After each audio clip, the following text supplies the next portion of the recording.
Hi my friend, in this video we're going to be making a house music song inspired by Carroll and Hot Since 82's song, Preach. We're going to find out if we can do this in under 6 hours by using the 80-20 rule of house music production. And what you're listening to right now is the song that we'll be working on.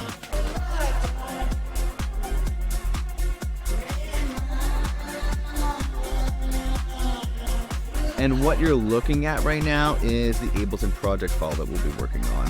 We're going to start off in the order that I created everything. So first going through this drum group here, layer by layer, then the bass here, layer by layer, and then finally all the melodic elements like the guitars, samples, strings, and the vocals, which I did a slightly different take on in this tutorial. Make sure you stick around until the end of the video. We'll be doing a full recap of the 80-20 rule so that you can apply what you're learning here to your own productions.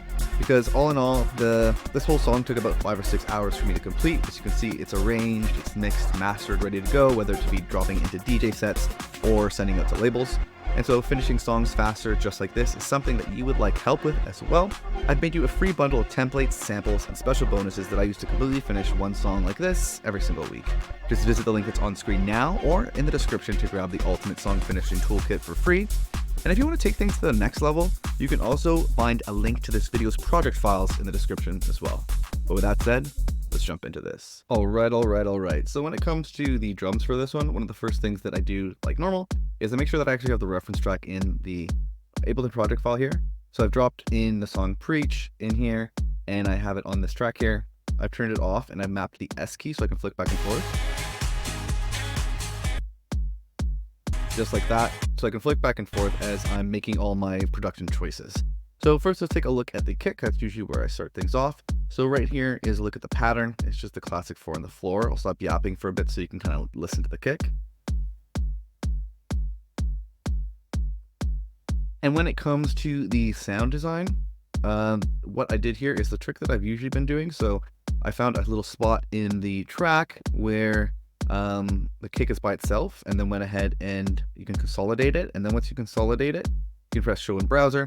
And then once you see in the browser, you can click this little similar sound button and it'll show you a bunch of kick sounds that are similar to the kick in the actual song that you're referencing.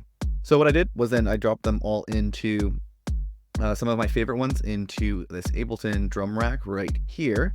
And ended up with this 2 kicks that I liked, but the main one I ended up using was this one called Kick Gun from Rocket Powered Sound, who also are sponsoring this video, so thanks to them. And then once that was in there, what I did was layered it up in 2 ways, or in 1 way. So I have the main kick playing, and then I also have this on this R kick here. And so what this is I actually grabbed the consolidated file, well the name's all weird, dropped it in here, and then played with the filter envelope a little bit, and brought down the filter frequency as a way to kind of remove some of the higher end elements that are in the like hi-hat and that kind of stuff. So it's kind of isolate the kick a little bit. And then dropped an EQ8 on it to get rid of a bunch of the low end because I wanted a lot of the body to be coming from the actual high quality one-shot sample. And then just blended it in a little bit to taste so that this way I kind of have the body of the one-shot and the kind of high end and some of the character actually coming from the sample from the tune. Then what I did is I ran it into this drum bus, which I've been liking a lot lately. It's a nice way to kind of fill out the sound a little bit. So just have a listen with it off. And then with it on.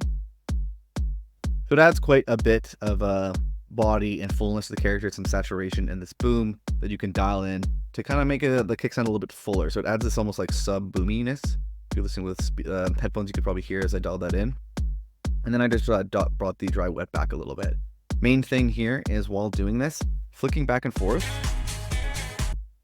between the reference and your track, trying to get the sound as similar as possible and trying to get the fullness and basically just the volume as close as possible. That's really going to be a really big tip there, getting your drums to sound proper and your mixes to sound proper, just leveling against the reference track.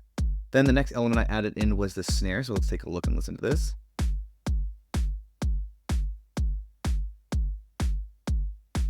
And so for this, it's the classic, like on the 2 and the 4 of the beat. And I have layered in 2 different snares here. Basically did the same thing that I normally do. I didn't do the sound similar Finder thing. I just have this drum rack where I saved a bunch of drum sounds that I like, snare sounds, into this drum rack, and then just kind of flicked back and forth using the selector, or simply just going into the clip and just grabbing them and moving them up and down like this until it sounded similar, kind of similar vibe basically, and similar sound.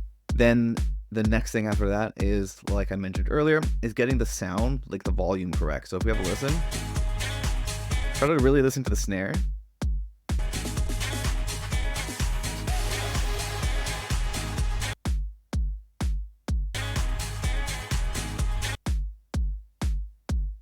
And that's kind of how I like to do the referencing, trying to flick it back and forth almost in time, so you can almost imagine your snare in this instance as if it was actually in the track.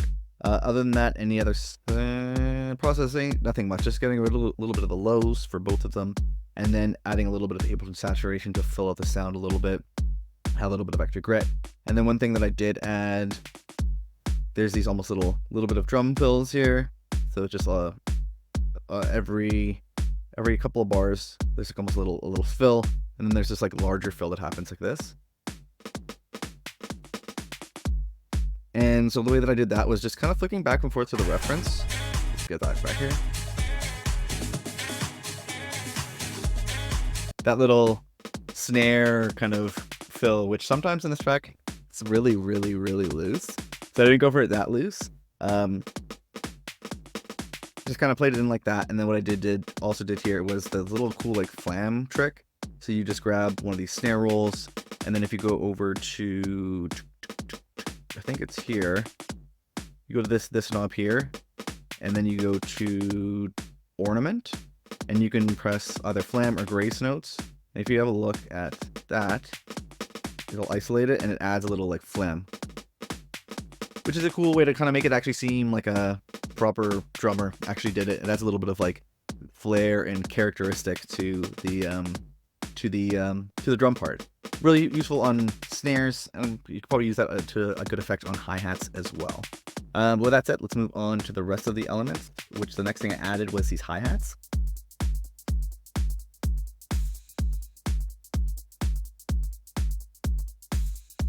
And this, what you want to listen to is like the faster sounding hi-hats in the track.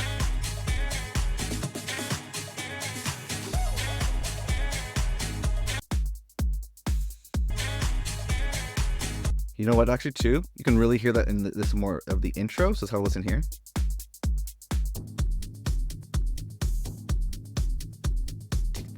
The fast ones.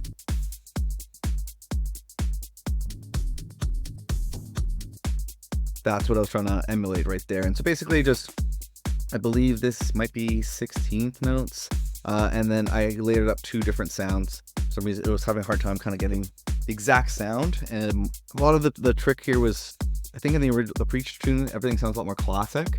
A lot of like every little step I was making everything sound a little bit more modern, but that's kind of how the direction it went for me.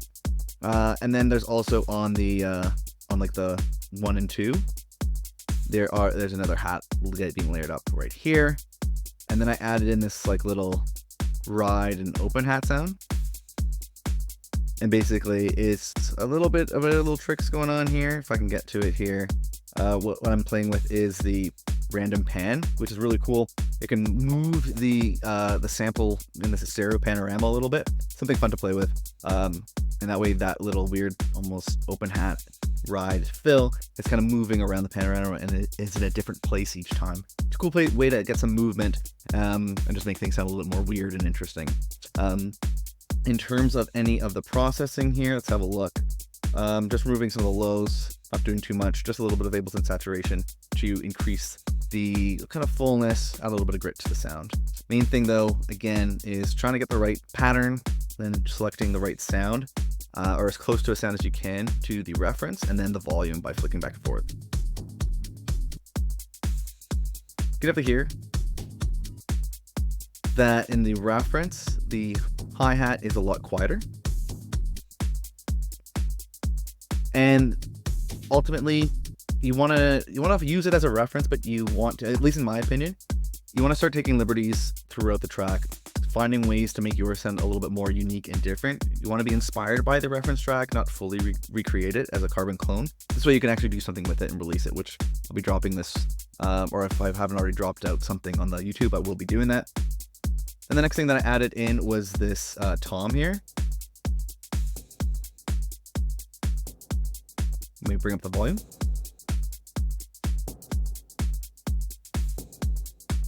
And then let's go back to the reference. Can you hear it? Very, very quiet.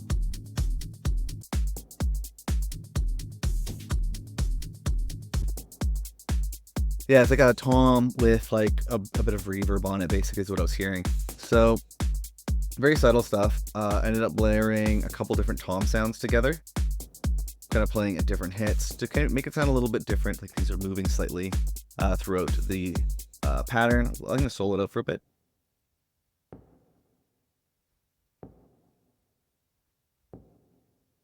So just add some like small little bits of kind of movement. It's a pretty subtle layer, so I didn't spend too much time on it.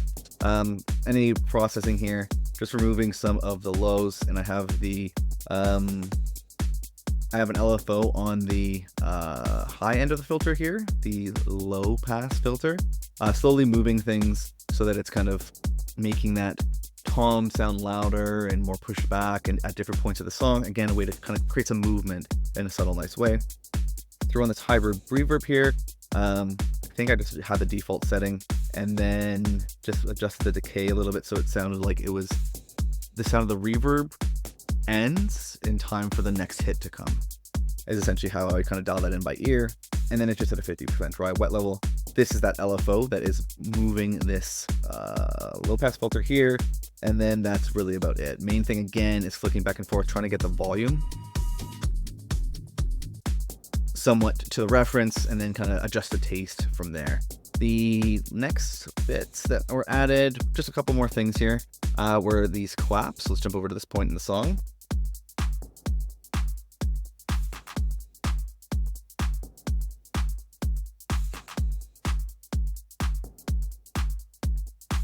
And these are playing at the same time as the snares on the 2 and the 4, but there's just a little fill at the end. And see if you can kind of hear it in the reference.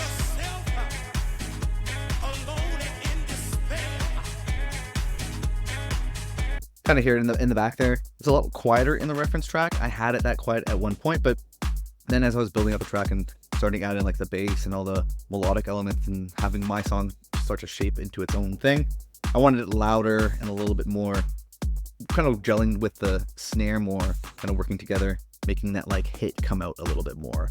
The way that I chose the sound was very similar to how I chose the snare sound. So I also have this rack here. You can get access to all this in the project files, of course, but just a bunch of claps that I really like that I use very frequently. I'd recommend doing something like this in your own, projects as well. Kind of build out your clap rack, build out your snare rack of sounds that you're going to use quite regularly, and kind of add them to your productions often. It kind of helps you build an identity, and also makes things a lot easier, so you're not going through 1,000 claps every time. You can just go through your favorites. So same idea. You can use the selector to adjust the clap, just like that.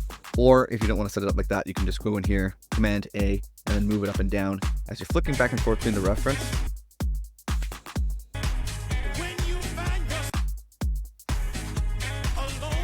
Just like that. Trying to get the right sound, and then once you have the right sound, the main thing you want to do is get the right volume, because other than that, not a big fan of too much processing. There's a little bit going on here, so we'll explain it. This is the standard channel that I have on all my tracks. Main thing is getting rid of some of the lows so it's not interfering with the kick or the bass, anything like that. I do like doing some transient shaping quite a bit. In this instance, I'm bringing out the sustain so that clap is kind of ringing out a little longer, kind of how I was hearing it in the reference track. So I use that trick. What this is the free kilohertz transient shaper, and what I've just done is mapped the core knobs to an Ableton rack, so you don't have to open up the VST every time and all that kind of stuff. It's just quickly moving, mixing as you go. Then a little bit of one knob saturation. I did go through this a bit, but I'll show you. It's actually just the Ableton saturator. Again, same thing, just mapped the important knob to an Ableton rack so I can just dial things in by ear and then move on. Point of the saturation here is to fill out the sound a little bit more, add a little bit of that grit.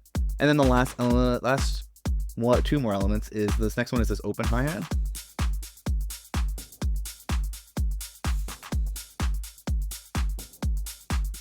And so, as you can see, it's the offbeat kind of classic hi-hat position for something like this. And what I've done here is I've layered in 3 different sounds. So let me just kind of like show you them one by one, because I think the first one that, oh wait, I'm deleting them, whoopsies. If you highlight and press 0, it'll turn it off. A little tip for you there. So the first one I added was this one. No, sorry, the first one I added was, oh my god. The first one I was freaking added was this one. Major struggles here. There we go. I don't know why. There we go. Frick, that was annoying. We're back. The first one I added was this one. And so let's listen to the reference.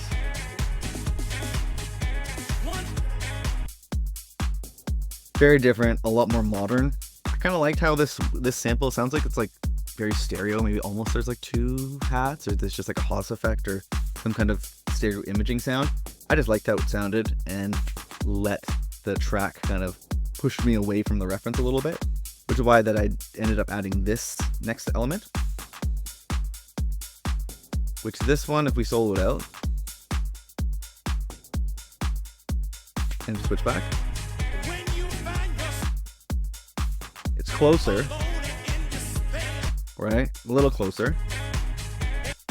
And then so I also added this one right here, which is a little like shaker sound, very subtle. And then let's play them all together.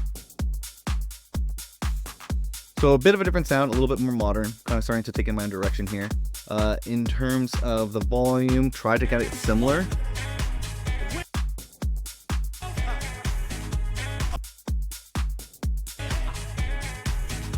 As close as you can. Definitely the further away that your sound is, like the sample or the sound design or whatever, the harder it can be. So you have to kind of listen to the element as much as you can and like try to dial it in as best as you can.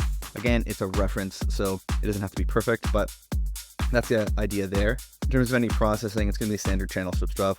Removing some of the lows. In this case, we're bringing the sustain in a bit, so trying to tighten it up so it just sounds a little tighter. And then the last thing that I did add here was this ride sound. So we listen to the reference. Almost on like the left-hand side. You can hear almost like that like longer sustained sound, which I'm hearing this. And then if you listen to the reference, to me, I feel like I could hear the ride overlaid there. So I have this like this loop, this something I got from like a sample pack or something, some rides here, and then it's already playing the pattern, but it is playing that offbeat exactly like this. If you were to program it in, it'd be like this on the offbeats, just like that. And then in terms of any processing, removing a bunch of the lows, tightening things up by bringing the sustain in a little bit of this one knob sidechain that I use a lot in the other tracks, which is just a Ableton shaper going in this like of a full tool shape to a quarter note, which is what a kick drum is usually playing, and then it's just ducking down a utility and a gain. So this way you don't have to use like a compressor or anything weird to get like the nice sidechain effect, which is nice for making room for the kick and also giving that kind of dancey pumping sound. You can dial it in real quick just using your ears and then moving on. I'm not joining that call, so we'll kill that. But actually I think that's perfect because that is a good look at the drums here. Definitely a little bit more, I would say it moved into more of a modern drum take area, whereas the original is definitely a lot more like classic house. It sounds like it's using really older samples. It has like that vintage sound to it. I ended up taking things in a bit more of a modern direction that was inspired by the classic sound. All right. So when it comes to the bass for this one, like normal, what I have here is the reference track in the Ableton project file. So the Hudson 82 and Ron Carroll track Preach is right here. I have it turned off. I also dipped the volume down by 6 decibels in this case, trying to avoid too much clipping as I've been building up the track. Something I've been struggling with a little bit in the last little bit. And then the main thing is I've mapped the S key so that when I turn it on, we're flicking back and forth between the reference and our track. And this is going to help us kind of decide the pattern of the bass that we're working on. It's going to help us decide the sound design of it. And one of the most important things is going to help us pick the right volumes.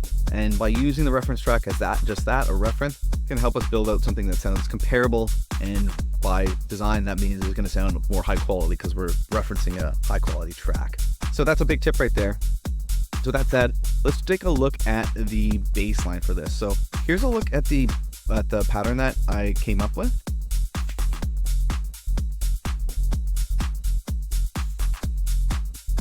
So it's kind of like, it starts off the phrase with like a longer held note, and then has these smaller, more staccato notes, adding like this little kind of character. So if we listen back to the reference,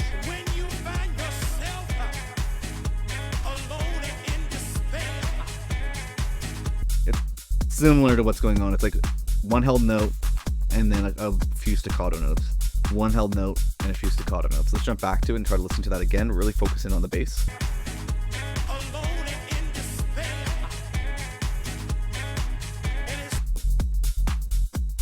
So I went for something similar to that. I ended up making mine sound a little bit tighter, more staccato. And then also, if you listen to the track, the bass is pretty subdued in that one. It's almost like, it's like really, really subtle, I'd say. I went for a little bit more of, I wanted the bass to come out a bit more, just kind of personal preference. And again, when you're building out your tracks, especially to a reference, you should I'd encourage you to do the same. As you're starting it, use it as a reference point, a jumping off point, and as a way to kind of match volume levels and vibes and stuff like that. But then start to take liberties and make your track pull you in different directions. And that's exactly what I did here. So that's a look at the pattern. It's just kind of pedaling on this F note.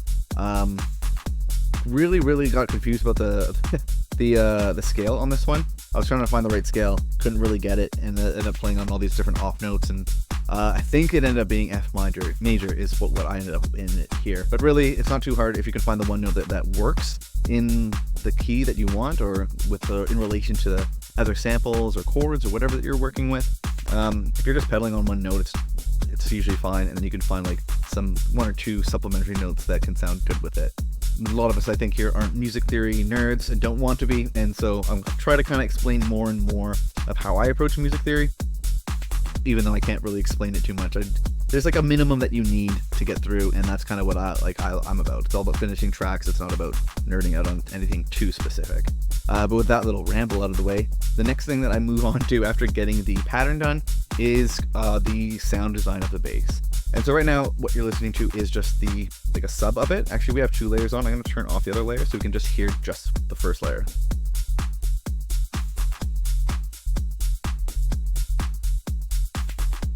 So you may need headphones because it's quite low, and this is just the sub. It's just taking care of the low end of the tune. A couple reasons that I like to have separate bass track layers here. The sub on its own, because when you're picking the notes, just having a clean sine wave, which is what this is, a clean sine wave, just a sub sound, you can really focus on making sure you're hitting the right notes, as opposed to getting kind of confused and boggled down by any kind of sound design. Similar to how some artists might write parts on a piano or guitar first.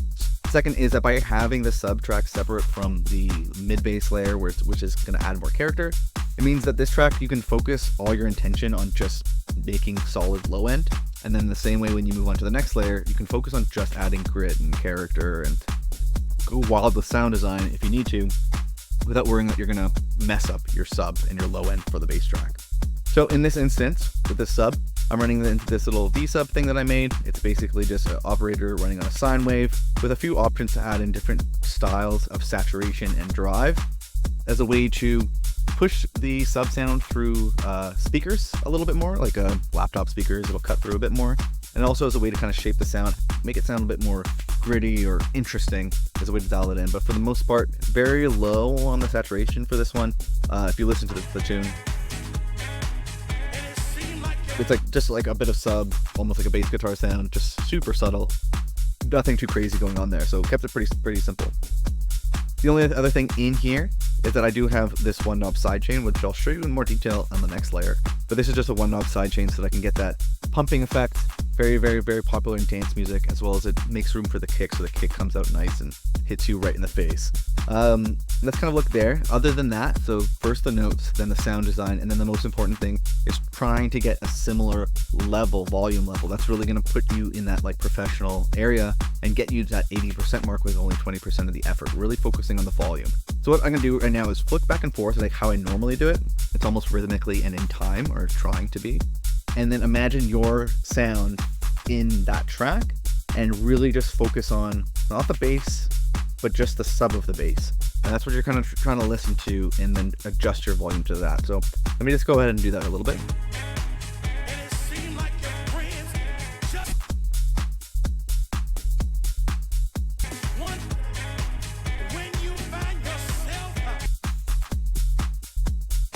So something like that. Mine might be a little bit louder. I'm not 100% sure, but definitely I liked more sub in that instance. That's kind of what you're going for. You can hear I was trying to like flick between it on that point where there's that sustained bass note. That way you can kind of hear as much of it as possible. Try to get the volume similar. With that said, the next thing that I usually add in after that is the character layer or the mid bass layer. And this is if the sub layer is just taking care of the low end, that's his only job. The only job with the mid bass layer is to add a bit of character, help the bass cut through a little bit, and add some like some sauce to your fucking sound, you know what I mean? So let's take a listen to this. So just adding a little bit in the mid range, which helps it cut a little bit more. Soloed, I'll solo it, but it probably sounds like poo.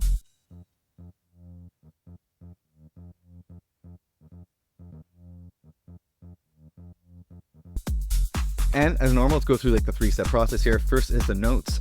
So as you can see here, there is no MIDI playing. And the reason is what I've done is, as you can see here on the sub layer, it's set to all ins.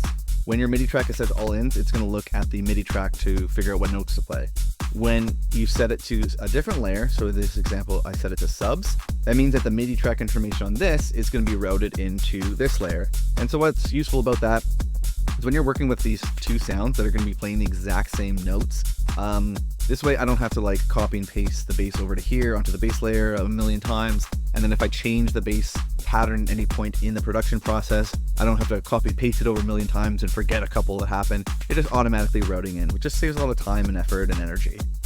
What's important though is a couple little tricks. So when you're working with the separate layers here, sub versus mid bass layer, on the mid bass layer, what you're going to want to probably add is a pitch device, like a MIDI pitch device. This way, with the click of a button, you can go up an octave or down an octave. If the sub layer is playing on a layer that sounds great or on an octave that sounds great for the sub, but might be too low or too high on the mid bass layer. So this way, you can see I've actually pitched it up 2 octaves to get it to sound where I wanted.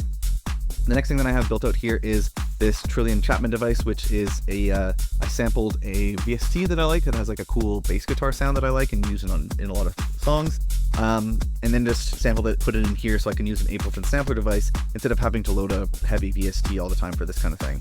I'd recommend considering something like that, not necessarily the sampling part, but having like a go-to mid-bass sound that is going to be what gives your tracks familiarity and character, and something that can slowly start to develop your signature sound.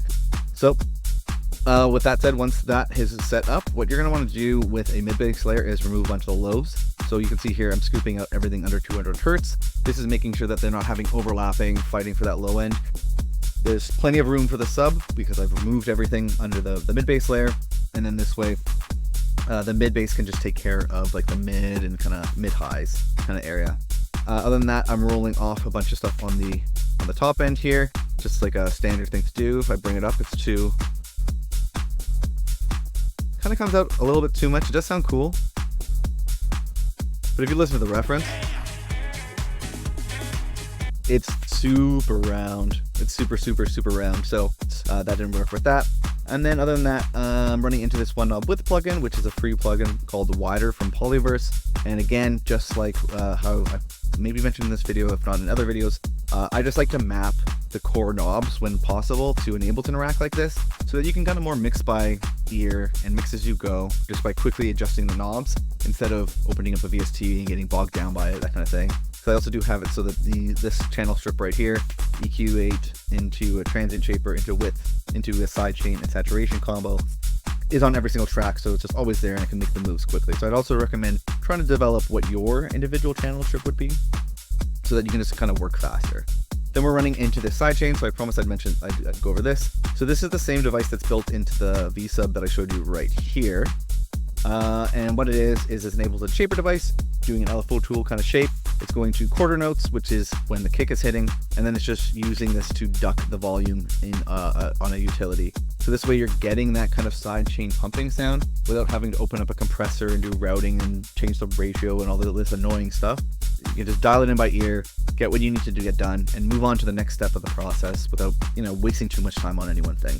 And then lastly, running into a little bit of Ableton saturation. This is the Ableton saturators. Move to this one knob, and that's going to kind of fill up the sound a little bit more, add some a little bit more grit and texture and character. And that is a look at the bass. Definitely not a one-to-one creation. If anything, I honestly didn't like the bass sound in the reference. It's just really, it does its job. It definitely does its job, but when it came to building up my tune, again, I recommend you do the same thing. Start to take liberties, have your own, artistic character, shape it in some direction. All right. So when it comes to the synths and the vocals, the samples, the guitars, all the melodic elements for this one, couple things. First is, like normal, I have the reference track in here. I've turned it off, and I have set the S key on my keyboard so I can flick between what I'm working on, or the song, and what I'm working on. So now, this is where I got a little unsure about some things. So I almost didn't make this video because I made a huge right turn on this and ended up making it sound quite different from the reference track. So I felt a little weird about showing this off in a video. On the one hand, like I mentioned quite a bit, as you're building out tracks to a reference like this, you should be indulging and making changes to go in your own direction so you can build out your own meaningful track. But it gets a little weird when you're also making kind of like a how to sound like somebody on YouTube video. So what I think I'm going to do, instead of going through layer by layer, is I'm going to start off with the elements that I was really trying to make sound like the reference track. So if you're coming here trying to find out how they did the guitar or the vocals and stuff like that, you'll get some kind of information out of it. And then from the rest of it, I'm just going to show you how I built things out layer to layer and kind of the process I did to move away from the reference track and start developing a more unique idea, which I think honestly is more valuable, because I think you want to be able to finish songs faster, and how you get there it doesn't matter too much. So with that said, enough of that rambling. Let's kind of go through things as much as I can, because actually let me show you what all my melodic elements sounded like.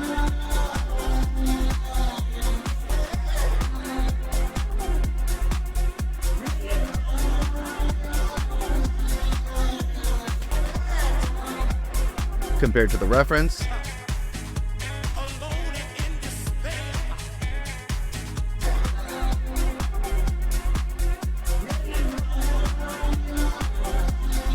So quite different, I would say. It loses that classic house vibe, and then mine sounds a lot more lush and modern, which is different from the reference, right? But let's go ahead, and I'm going to run you through as much as I can here. So first, one of the first things I added, regardless, was this string sound, which I can't even hear right now, to be honest. What's up with that?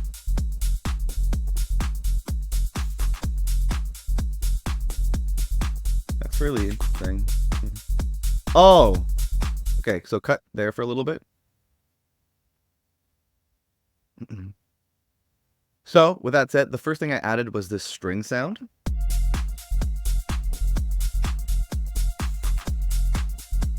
And we listen to the reference, you can kind of hear that.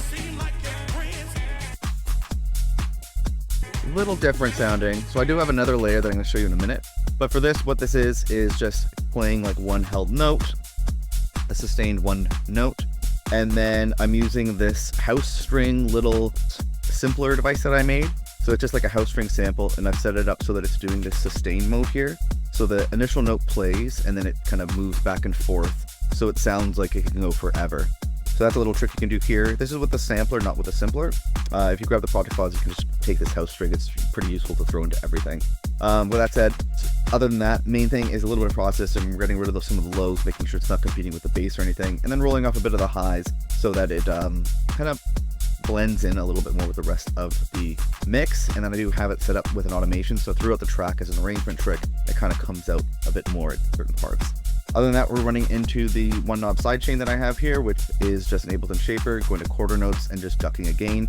This way it's going to the rate of a kick drum, so you don't have to use a compressor or do all that kind of annoying stuff. Unless you like doing it, you can do it, but setting the threshold and the ratio and all this stuff, it's just the one knob, dial it in, move on.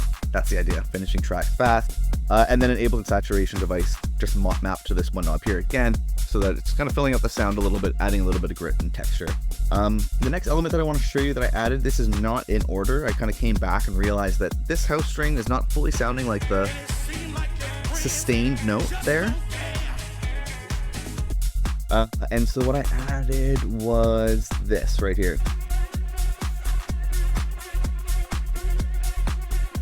So let's listen to the reference.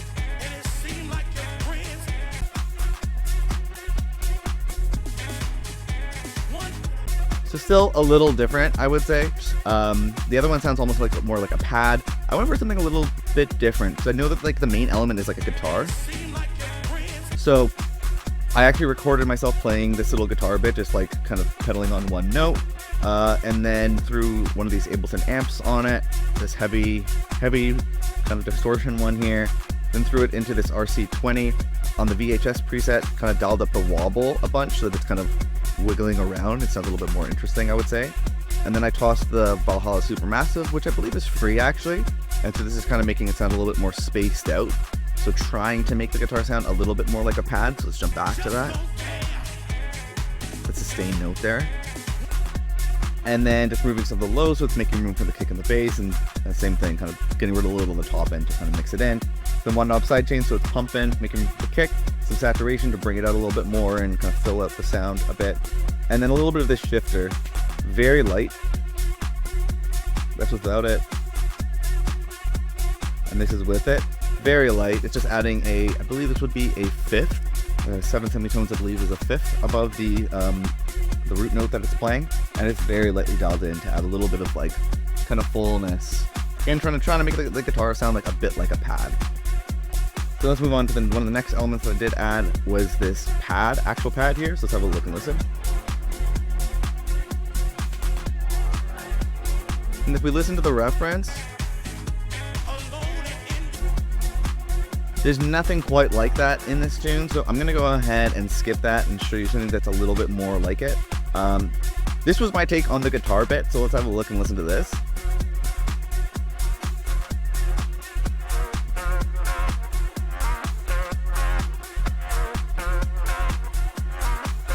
Let's listen to the reference. And then mine.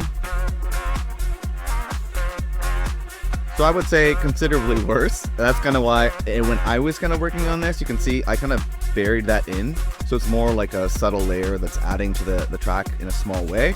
And basically I just figured out the guitar part like with an actual guitar, recorded it in, and then through the same processing as before. So that amp, that RC20, so it's wiggling, and then I added some little funkiness with the EQ8. I brought up one of like the mid bands a little bit at 1.2 kHz to try to get that kind of like radio sound that you can almost kind of hear.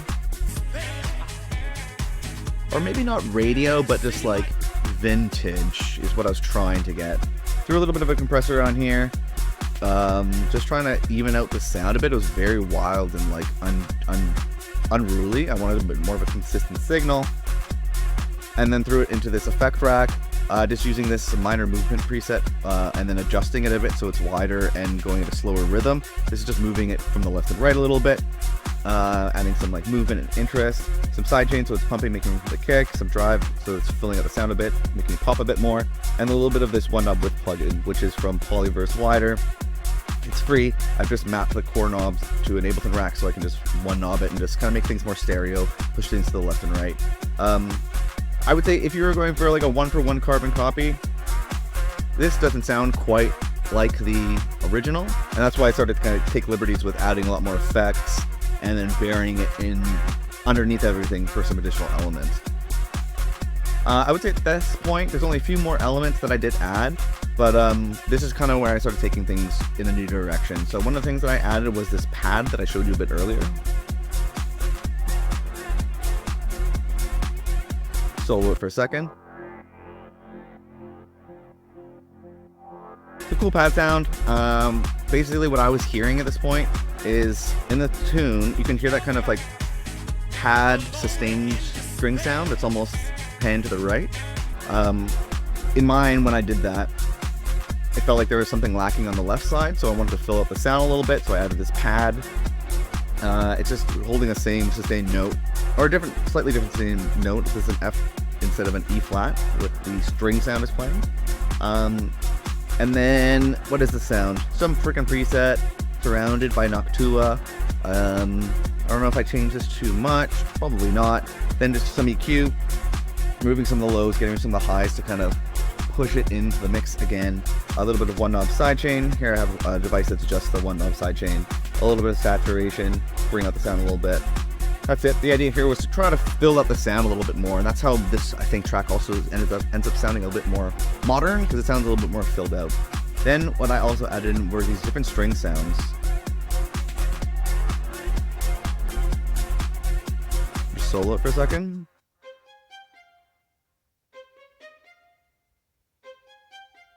So there's obviously nothing like this in the reference track. I was trying to almost like change the element being the focus of a guitar and changing it to strings in my version. So there's a little bit of a riff that I made up there I think I was listening to some older disco track and kind of used that as the inspiration to come up with the notes. In terms of the notes, this is what's being played. Held note with a few little flourishes. Main thing that I usually do in these instances is find the key of the song, so I set it to F major up at the top. That way this is all in scale mode, and then you're basically just picking notes that are in scale and doing a little bit of like following your gut. And the more that you do this, the more that you can build up like your own musician's intuition. You don't need to learn a lot of music theory, but knowing some of it is important. Which I can make another video on at some point, maybe what like the minimum amount of music theory that's needed. That might be useful. Yeah, that's a look at that one. Then we're just running into the standard channel strip that I have on every single one of my tracks, both MIDI and audio, so that way this always loads up and I can make quick moves and mix as I go. So moving some of the lows, this is just naturally moving at 200 Hertz, so every track that I make is automatically making this move, so I don't have to throw an EQ on every single track. This way, it's whichever track I add, it's always making sure that it's not interfering with the kick and the bass, and I can make quick adjustments on the fly because it's already right there. This is the transient shaper, which I'm not using too much in this, so I'll skip that. And then the one knob sidechain, so it's pumping. Then the next thing I added was this sound right here. Listen on its own. And this is meant to be kind of combined actually with this and this.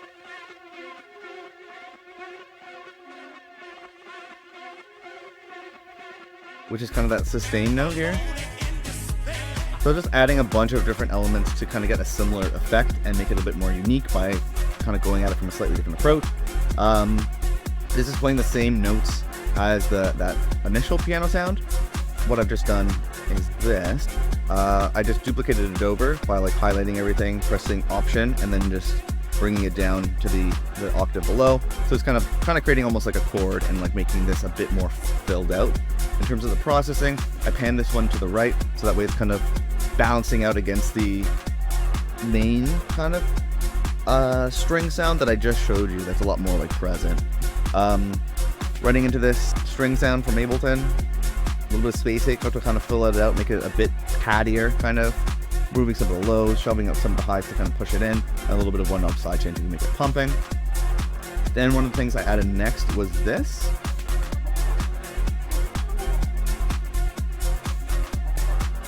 I'm going to solo it for you.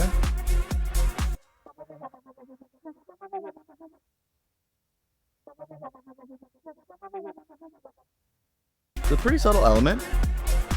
If I bring it up a lot in the mix.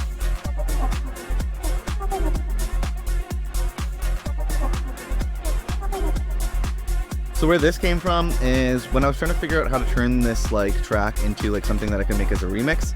I found this track called Safra Duo.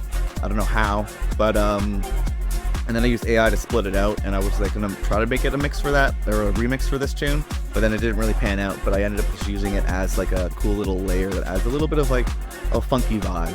So just chopped up the parts that I liked, and then removing some of the lows, throwing on this A1 trigger gate, which is free and awesome, and adds that kind of stutter house kind of vibe, and then filter it out a bunch. Added some envelope, and then an LFO at a 16th rate, so it kind of makes that like warbly, filtered sound. If you can hear it, listen for the warbliness. Which is a little trick I love to do. And it's a one knob sidechain, so it's pumping, and a little bit of width, so it's pushing to the left and right. Then I think the last thing that we're going to go over here is the vocals. So let's take a look and listen to what I ended up with here.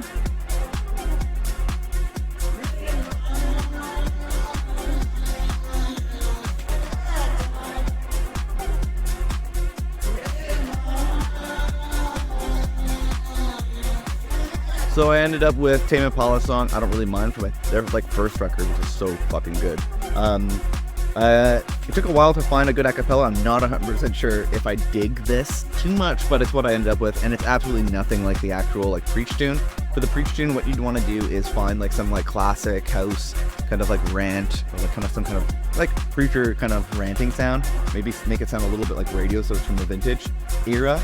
I really didn't want to do that. I'm not gonna lie. I want to prioritize actually creating a finished track that I can use. Apologies for that, but it's also what I'd recommend that any of you would do too. Actually finished tracks that you can use DJ sets and sending to labels and stuff like that, as opposed to just recreating tracks. And if you are recreating tracks, like, it can be useful to follow it to a T, but like if inspiration strikes, man, you gotta fucking let the track tell you what to do and build it out where it needs to be, and say fuck education for a little bit. But with that said, basically I have two layers here. Let's listen to the first layer.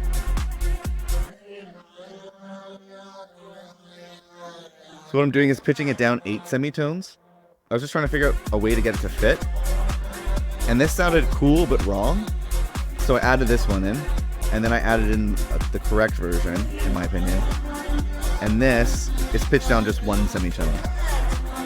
And the trick I'd use for that, especially if you're not too music theory inclined, is like, just go over to Google and type in the name of the song and key and BPM, and that'll help you figure out what the BPM is, so that you can use like the warp markers to adjust things properly, and also to adjust the pitch. And then just like look up a piano roll keynote. So if it's like your song is in like C and you need to get up to D, then you would go up 2 semitones by following the piano roller. I might be wrong, so double check that, but that's the idea that you can use to make things fit in together, particularly when you're using samples and trying to get like a remix or bootleg going.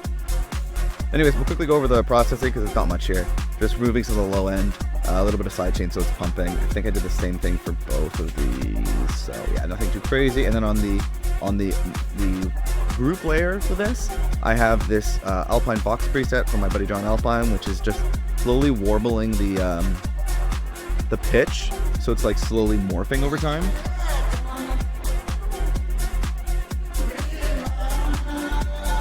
So it's kind of like getting lower and then higher. Really cool way to kind of make vocals sound a little bit more unique and interesting. And then a little of this phaser flanger, which is adding kind of that like psychedelic Tame Impala vibe. And then I just have an LFO that's slowly adjusting the dry wet, so it's adding in that effect and taking it away, adding some movement throughout the track. But yeah, I think that's a good look at the synths and vocals and all that kind of stuff here. Definitely a little bit different, not a full one-to-one remake or anything, but I think a lot of like cool little nuggets that you can use when following a process like this, and ultimately trying to finish your own tracks and create something original and unique that you can actually bring out into the world. That said, we'll do an 80-20 recap so you can kind of get a quick review of everything and apply it to your own music. Before we jump into that, I want to mention that this video is sponsored by our good friends over at Rocket Powered Sound. They hooked up the kick drum that you're listening to, and it's from their Ultimate Sample Pack, which is a sample pack filled with 1,000 iconic and usable sounds.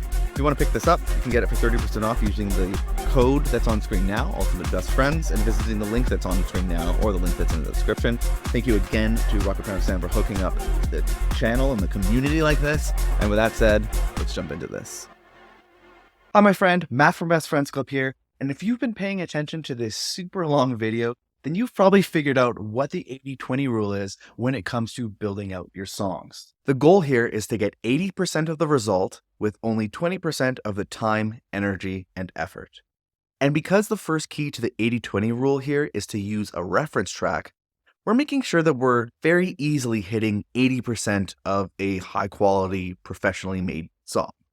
In particular, we use that reference track to make sure that we're picking the right notes, sounds, and volumes as we're building out our song. The second key of the 80-20 rule here is to mix as you go in an extremely streamlined way by only focusing on the volume of each track, as well as using a simple repeatable channel strip for each track that we're adding to our songs. The third and final key is to repurpose your old project files and have a suite of powerful templates, Ableton racks, and one knob effects that you've personalized and curated over time. If you'd like to get a head start by downloading all the racks, templates, and all the files that you've seen me use in the Ableton project file for this video, or if you'd just like to take a closer look at any of the techniques or tracks you saw me work on in this video at your own pace, you can find a link to this video's project files on screen now and at the second link that's in the YouTube description. I'm recreating a different song from the Beatport top charts every single week and making the project files available to anyone who wants them. You'll also get access to a private Discord where you can ask me and the community questions, as well as share tracks for feedback. If you or your music are not quite ready for a shot in the arm like that, I've also made you a completely free bundle of templates, samples, and special bonuses that have helped me figure out how to completely finish one new song each and every single week. And you can grab that free Ultimate Song Finishing Toolkit by visiting the first link that's in the YouTube description here. However, if you just feel like staying on YouTube for now, that's totally fine. Save that link for later, and check out this playlist filled with videos just like the one you just watched, where I completely create songs inspired by tracks found in the Beatport top charts. Or if you really want to take what you've learned in this video to the next level, make sure you check out this video right here.